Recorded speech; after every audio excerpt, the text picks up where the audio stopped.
Hello there everyone, and welcome back to another episode of Jedimanda 5-minute Mando recaps. I realized I did not do last week, so here's my recaps of last week in 5 seconds. Spiders. Okay, so let's talk about this week. I have my 5-minute timer once again, and we are going to do this thing in 5 minutes.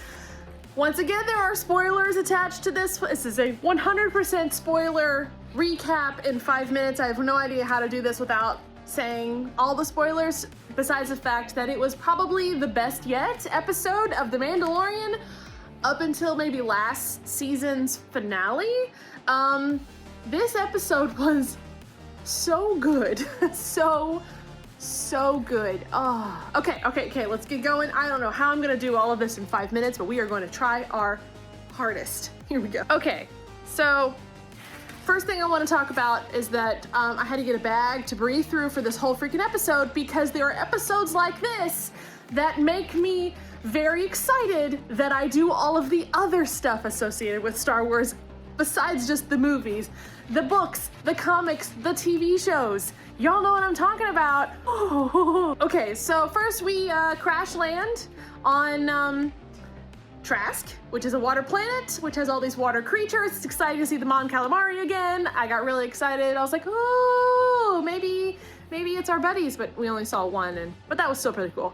And then my heart just sang when the frog lady found her froggy husband. And did anybody else kind of cry? Because I teared up. It was really sweet. It was really gross. Or really good. But what did gross me out was the chowder that the baby had. Like, just all of it kind of pouring out of that tube, just kind of, that kind of grossed me out. Did anybody else scream bloody murder when the baby was eaten by the monster on the ship? Because I lost it, and then I lost it again when Bo-Katan fled in with her other clan, and they all look so good.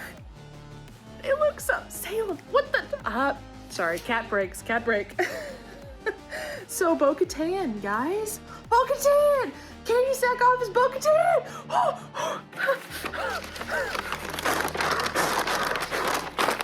Okay, we're good. Bo-Katan and her clan, the other people whose name is kind of slipping me right now. It doesn't matter. Bo-Katan and those costumes, chef's kiss. They look great, and I just love how they went from like animated Bo-Katan to like real life Bo-Katan, and I just lost my shit. But also, it was really cool hearing about that cult that Bo-Katan was telling our Din Djarin that he is a part of, and he's very much like, nah man, I'm not a part of a cult. And I'm like, So that's gonna be really interesting to hear, and I'm sure he's gonna have some kind of, you know, Mando clarity hit him, maybe, that it wasn't a good thing. We all should be friends here instead of fighting against each other, because I think everybody should be friends, and this is all one big group, and that's how we're gonna save the day and the child, okay?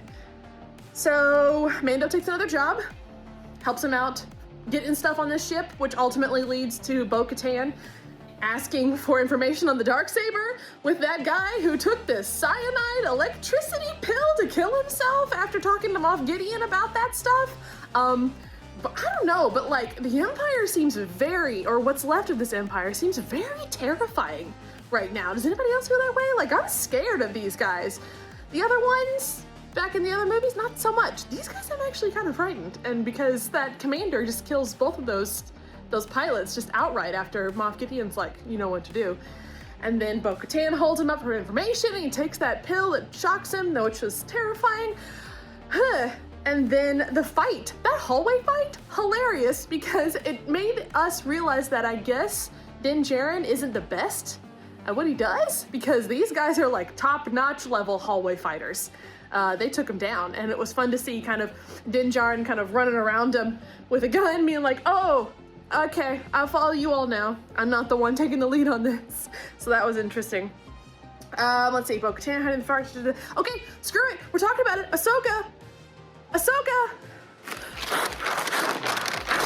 We're gonna see her! Finally! It's time! It is time to meet Ahsoka in real life. Yeah.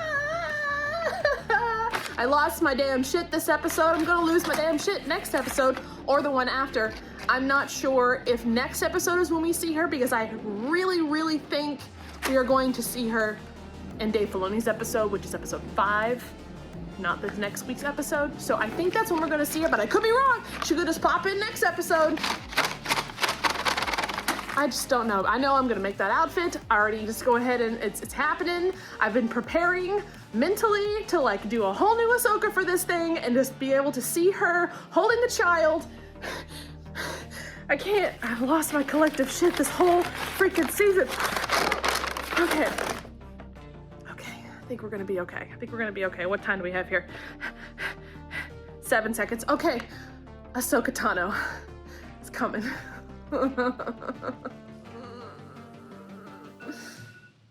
There we are. 5-minute Mandalorian recap. I did it in 5 minutes. Didn't know how I was gonna do it. I don't know how I'm gonna do the rest of these episodes in 5 minutes. I'm gonna try my hardest. So if you like these little recaps that I'm doing just for the hell of it because I really love this show, please let me know below.